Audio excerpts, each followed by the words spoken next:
Good morning student. आप लोग को हम बता दें कि हिंदी का क्वेश्चन जो एग्जाम में बहुत बार पूछा हुआ क्वेश्चन है या पूछता भी है कि दही वाली मंगामा कहानी के कथावाचक कौन है। ठीक है, क्वेश्चन है दही वाली मंगामा कहानी की कथावाचक कौन है, उसका परिचय दे। देखिए, सबसे पहले हम लोग बताते हैं कि इस कहानी का कथावाचक बेंगलुरु शहर के खुशहाल मध्य वर्ग की एक क्या है, महिला है। कह रहे हैं कि दही वाली मंगामा कहानी का कथावाचक कौन है, तो कहेंगे क्या कि इस कहानी का कथावाचक बेंगलुरु शहर की खुशहाल मध्य वर्ग की एक महिला है, जिनके यहाँ दही बेचती हुई मंगामा हमेशा आया करती है। एक शहर में जाकर मंगामा उनके घर पर दही बेचती हुई मंगामा हमेशा क्या करती थी, आया करती है। मंगामा का उनके प्रति आदर और विश्वास का भाव बन गया है। देखिए, जैसे आपको बता दें कि आप किसी के यहाँ जाते हो, कोई सामान बेचते हो, तो आप उस पर धीरे धीरे देखते देखते उन पर विश्वास बनाते हो, उनकी बातों को समझते हो। जाते हो तो अपनी बातें उनसे कहते हो, उनसे बातें उससे कहते हैं। अधिकतर ये औरत पर ही चैप्टर है, महिलाएं पर ही चैप्टर है। जैसे मंगामा जो थी एक औरत ही थी और दही बेचने के लिए दूसरे यहाँ शहरों में दही बेचने के लिए जाती थी।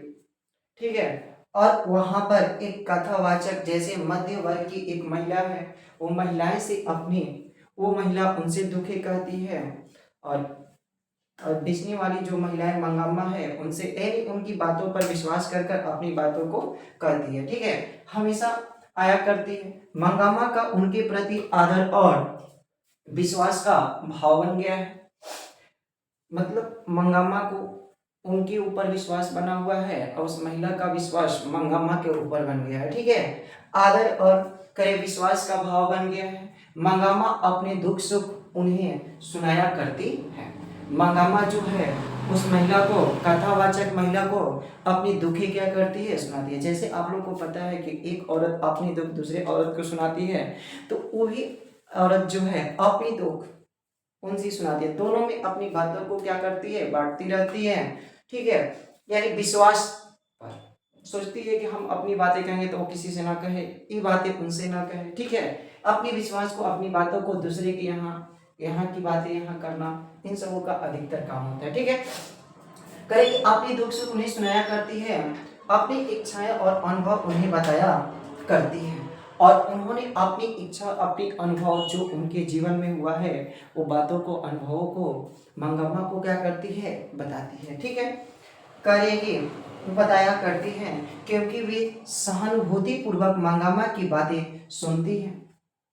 और जो महिलाएं हैं सहानुभूति पूर्वक मतलब अपने धैर्य से उनकी बातों, कही गई मंगामा की बातों को एकदम धैर्य पूर्वक उसे क्या करती है, सुनती है। ठीक है, आप भी देखते हो आपके घरों में अगर किसी के यहाँ की औरत आ जाती है और आपके घर में, ठीक मानिए सपोर्टेड आपकी मम्मी ही होगी, कोई दूसरी आती है और अपनी बातें लगती है कहने, तो उसमें बच्चे हो या बच्चियां वहां पर बैठ कर उनकी बातों को क्या करते हैं, सुनते हैं, और उन्हें अच्छा भी लगता है उनकी बातों को सुनने में। ठीक है, अब इसके बाद हम लोग क्या कहें, सहानुभूति पूर्वक मंगामा की बातें सुनती है। वह मंगामा के साथ सहज ही एक आत्मीय और रिश्ते में बंध सी जाती है।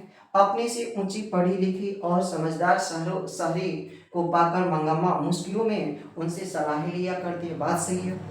तो जो महिलाएं थी, पढ़ी लिखी थी, शहर की महिलाएं थी, उनकी बातों को विश्वास, ठीक है, उनकी बातों को सोचती है, समझती है, जानती है, उनसे बातों को सलाह, अगर अच्छा काम करना होता है तो उसी महिलाओं से सलाह लिया करती है।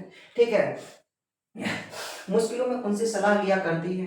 कथावाचिका भी मंगम्मा के परिवार, रिश्ते, नाते, परिवेश और परिस्थितियों के अनुरूप उसे उचित सलाह देती है, जिसमें मंगम्मा का और उसके परिवार का हित क्या होता है, छिपा रहता है। अभी थोड़ा सा इसमें है हम अभी जस्ट आ रहे हैं इसी वीडियो में, आप इसको उतार लीजिएगा, ठीक है। और हमें विश्वास है कि आपको समझ में भी आ गया होगा, क्योंकि आप लोग पर ही ये जैसे है गांव की आधारित एक मंगम्मा जो गांव से शहर की ओर दही बेचने के लिए निकलती है, ठीक है, बेचने के लिए निकलती है। तो अपने घर की दुखों को एक महिलाएं यानी जो बेंगलुरु में पढ़ी लिखी महिलाएं हैं उनसे अपनी बातों को रखती है, घर की जो दिखती होते हैं उन्हीं से सलाह लेती है, ठीक है, उनकी बातों की ओर चलती है। तो आप लोग वीडियो में बनाए रखिए, हम नेक्स्ट आ रहे हैं। चलिए आते हैं, वहां तक तो हम लोग बता दिए थे। इसकी बात करें, कथावाचिका प्राय तटस्थ है, जो कि कहानी की प्रामाणिकता और ब्यौरे और विस्तार के लिए जरूरी भी था, मतलब उसको बताना, किंतु तटस्थ होने के बावजूद कथावाचिका प्रेम, सहानुभूति, सद्भावना आदि से परिपूर्ण और मानवीय है।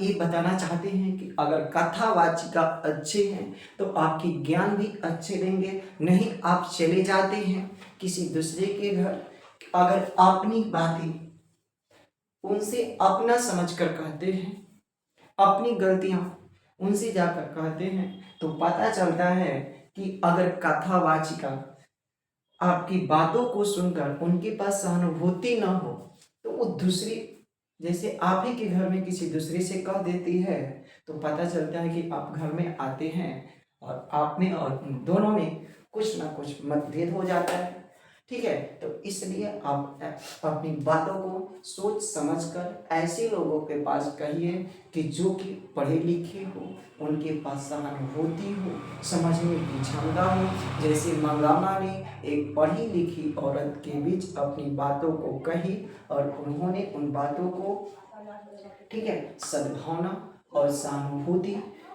ठीक है, उनके पास था और अपनी उनको सलाहें भी अच्छी देती थी वो महिलाएं बेंगलुरु की, ठीक है। अब